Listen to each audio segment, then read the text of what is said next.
नमस्कार बच्चों, मेरा नाम है सोनू सागर और मैथमेटिक्स ज्ञान में आपका बहुत बहुत स्वागत है। आज के इस वीडियो में हम द्विघात समीकरण को गुणनखंड विधि से कैसे हल करते हैं उसका प्रॉब्लम नंबर 2 देखने वाले हैं। वैसे इसके पहले की वीडियो में मैंने आपको गुणनखंड कैसे किया जाता है और उसका प्रॉब्लम नंबर 1 के बारे में एकदम विस्तार से सिखाया था।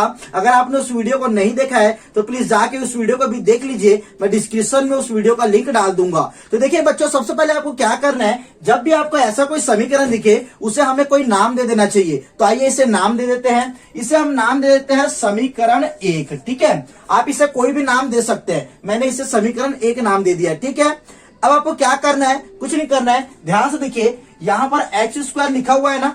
ठीक है, इसके आगे में 9 है। इस 9 का गुणा यहाँ पर 2 से कर देना है। ठीक है, अब 2 से करेंगे तो कितना आएगा, यहाँ पर 9 का गुणा 2 से करेंगे तो यहाँ पर आ जाएगा -18। ठीक है, लेकिन एक बात बता दूं, ये जो -18 लिखा है ना, ठीक है, मैंने उसको यहाँ पर 2 की जगह में आपको लिखना नहीं है। ठीक है, आपको बस इतना समझ लेना है कि यहाँ पर जो x² के आगे कोई भी नंबर लिखा है ना, उसका गुणा यहाँ पर इसके साथ होगा। ठीक है, यहाँ पर जो भी नंबर लिखा होगा। ठीक, तो यहाँ पर 9 था ना, तो इस 9 को हमने 2 से गुणा कर दिया तो यहाँ पर क्या आ जाएगा, -18 यहाँ पर आ जाएगा। ठीक है, बस आपको लिखना नहीं है, ये बस आपको समझने के लिए मैं यहाँ पर लिखा हूं। ठीक है, अब आपको क्या करना है बच्चों, देखिए आपको करना कुछ नहीं है।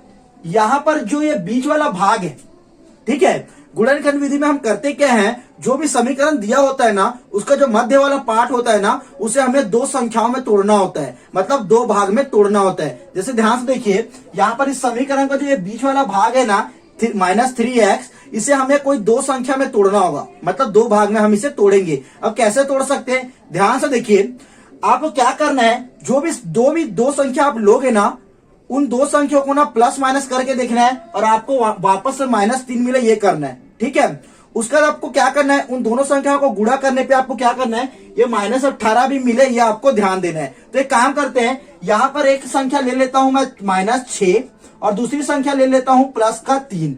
ठीक है, अब यहाँ पर देखिए, अब इन दोनों संख्याओं को एक काम करते हैं, हम जोड़ते हैं। अब जोड़ेंगे कैसे, देखिए यहाँ पर हो जाएगा -6 और ये हो जाएगा +3। तो ध्यान से देखिए, ये माइनस है, ये प्लस है, तो ये दोनों आपस में जुड़ेंगे नहीं, ये दोनों आपस में घट जाएंगे। तो घटेंगे तो क्या बचेगा बच्चों, यहाँ पर हमें पता है -3 बचेगा। अब ये माइनस क्यों आया, क्योंकि यहाँ पर बड़ी संख्या के आगे माइनस था। ठीक है, अब ध्यान से देखिए, यहाँ पर ये जो -3 है, इस -3 जैसा ही दिख रहा है, मतलब ये -3 हमको मिल रहा है ये दोनों संख्या को लेने पे। ठीक है, मतलब एक स्टेप तो हमारा हो गया। अब दूसरा स्टेप क्या है, हमें क्या करना है, अब ये चेक करना है कि ये संख्या को गुणा करने पे क्या हमारा -18 आता है।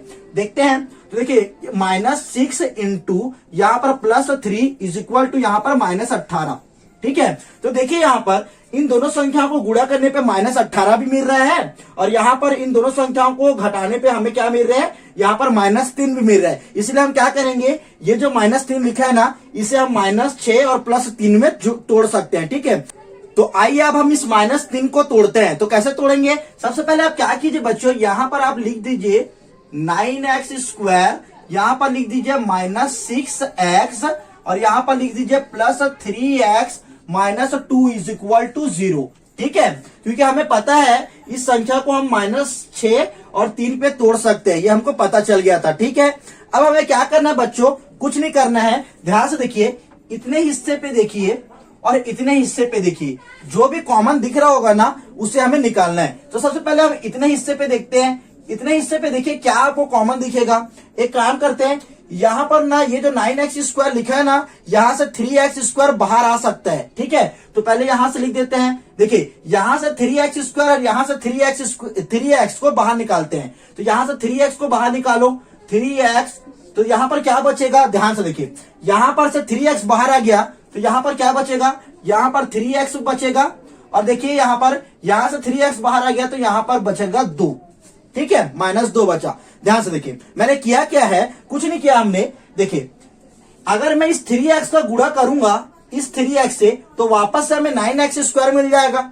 ठीक है, और अगर मैं इस 3x का गुणा इस 2 से करूंगा तो वापस से मुझे -6x मिल जाएगा। ठीक है, तो हमने कुछ नहीं किया है, यहां से 3x और यहां से 3x, इन दोनों को यहां पर कॉमन ले लिया है। ठीक है, अगर आपको कॉमन लेना नहीं आता है तो उसके ऊपर भी मैं एकदम स्पेशल वीडियो बना दूंगा, आप मुझे कमेंट सेक्शन में बता दीजिएगा। ठीक है, अब आपको क्या करना है बच्चों, ध्यान से देखिए, यहाँ पर प्लस लिखा है ना, तो इस प्लस को यहाँ पर लिख देना है। ठीक है, अब आपको क्या करना है, ध्यान से देखिए, इतने में आपको कुछ कॉमन दिख रहा है क्या? यहाँ पर हमें कुछ कॉमन ही नहीं दिख रहा है। ठीक है, तो एक काम करते हैं, ये जो कॉमन नहीं दिख रहा है ना, इसे हम जैसे का तैसा यहाँ पर लिख देते हैं। ठीक है, तो यहाँ पर हमने जैसे का तैसा इसे उतार दिया। ठीक है, क्योंकि यहाँ पर से कुछ कॉमन नहीं निकल रहा था, इसे हमने जैसे का तैसा इसे उतार दिया। ठीक है, अब आपको क्या करना है, ध्यान से देखिए, ये जो 2 बार लिखा है ना ब्रैकेट में संख्या, ये जो 2 बार लिखा है ना, इसे आप क्या कीजिए, एक बार लिख दीजिए। एक बार लिखेंगे तो क्या आएगा, यहां पर आ जाएगा 3x - 2।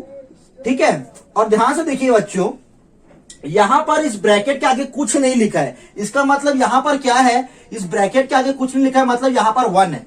ठीक है, क्योंकि इस ब्रैकेट के आगे कुछ नहीं लिखा था तो 1 तो लिख सकते हैं। ठीक है, अब क्या करना है, ये जो 3x है और ये जो +1 है, इसे हम लिख देते हैं एक ब्रैकेट के अंदर। तो क्या करना है, पहले इस 3x को लिखो, ये हो जाएगा 3x, और इस +1 को लिख दो, इस +1 को इज इक्वल टू यहाँ पर 0 लिख दो। ठीक है, ये 0 लिख दिया हमने। ठीक है, अब आपको क्या करना है, कुछ नहीं करना है, ये जो संख्या दिख रही है ना, इसका हमें बस केवल तुलना कर देना है। ठीक है, तो क्या करना है, आप एक स्टेप यहां पर लिख सकते हैं, यहां पर आप एक काम कीजिए, लिख दीजिए। देखिए बच्चों, यहां पर मैंने लिखा है तुलना करने पर 0 से। ठीक है, तो इन दोनों का तुलना हम 0 से करेंगे। तो कैसे करेंगे, देखिए, इसका तुलना करना मैं आपको यहां पर यहीं पर लिख के दिखा देता हूं। तो ध्यान से देखिए, आप क्या करेंगे, यहां पर ये जो लिखा है 3x - 2 इज इक्वल टू 0। ठीक है, और यहां पर इसको लिखना है ना, इसे भी तुलना कर दो, +1 इज इक्वल टू 0। ठीक है, अब हमें कुछ नहीं करना है, इस x की वैल्यू यहां से और यहां से निकालना है। तो कैसे निकालेंगे, सबसे पहले आप क्या कीजिए, +2 लिखा है, इसे यहां पर भेज देते हैं। तो ये हो जाएगा x इज इक्वल टू यहां पर हो जाएगा 2। ठीक है, क्योंकि ये माइनस में था तो यहां पर क्या हो गया, प्लस में हो गया। ठीक है, अब क्या करना है, वैसे ही यहां पर देखिए, यहां पर 3x है और यहां पर +1 है, तो एक काम करते हैं, इस 1 को इधर भेज देते हैं। तो यहां हो जाएगा 3x और इज इक्वल टू यहां पर -1 हो जाएगा। ठीक है, अब क्या करना है, देखिए, यहां से x की वैल्यू निकालेंगे तो क्या आएगा, यहां से x की वैल्यू, यहां से बच्चों x की वैल्यू आएगा x। तो ये जो 3 दिख रहा है ना, इसे यहां इसके नीचे भेज देते हैं। तो यहाँ पर 2/3। ठीक है, क्या किया हमने, ये जो 3 दिख रहा है ना, इसको यहाँ पर नीचे में भेज दिया, क्योंकि यहाँ गुणा पे था तो यहाँ पर भाग हो गया। ठीक है, तो यहाँ x की वैल्यू 1 तो ये मिल गई हमें। ठीक है, अब ध्यान से देखिए, ये वाले प्रश्न में देखिए, यहाँ पर क्या होगा, यहाँ पर देखिए, यहां से इस 3 को इस -1 के नीचे भेजते हैं, तो यहां पर से क्या मिलेगा, x इज इक्वल टू, यहां पर मिलेगा हमें -1 यहाँ पर 3। हमने क्या किया है, इस x को यहाँ पर गुणा पे था तो यहाँ पर माइनस पे इसे हमने भेज दिया। ठीक है, अब आपको केवल लास्ट में एक ही लाइन लिखना है। आपको लिखना क्या है, देखिए, x की जो वैल्यू मिली है ना, ये दोनों, इसे ही क्या कहते हैं हम, इसे हम ना इसका मूल भी कहते हैं। ठीक है, इस समीकरण का ये मूल भी है। ठीक है, तो आपको लास्ट में एक ही लाइन लिखना है, यहां पर आप लिखेंगे अतः, ध्यान से देखिए बच्चों, आपको लास्ट में केवल एक ही लाइन लिखना है, आपको लिखना है अतः समीकरण का हल x इज इक्वल टू 2/3 और -1/3 है। बस आपको ये लास्ट में लिख देना है, और आप अगर ऐसे ही सॉल्व करते हैं तो आपको पेपर में एकदम फुल मार्क्स मिल जाएंगे। ठीक है, तो उम्मीद करता हूं बच्चों आज का वीडियो आपको पसंद आया होगा। अगर वीडियो पसंद आया होगा तो प्लीज वीडियो को लाइक कर दीजिए और हमारे चैनल को सब्सक्राइब कर दीजिए। मिलते हैं नेक्स्ट वीडियो में, तब तक के लिए धन्यवाद।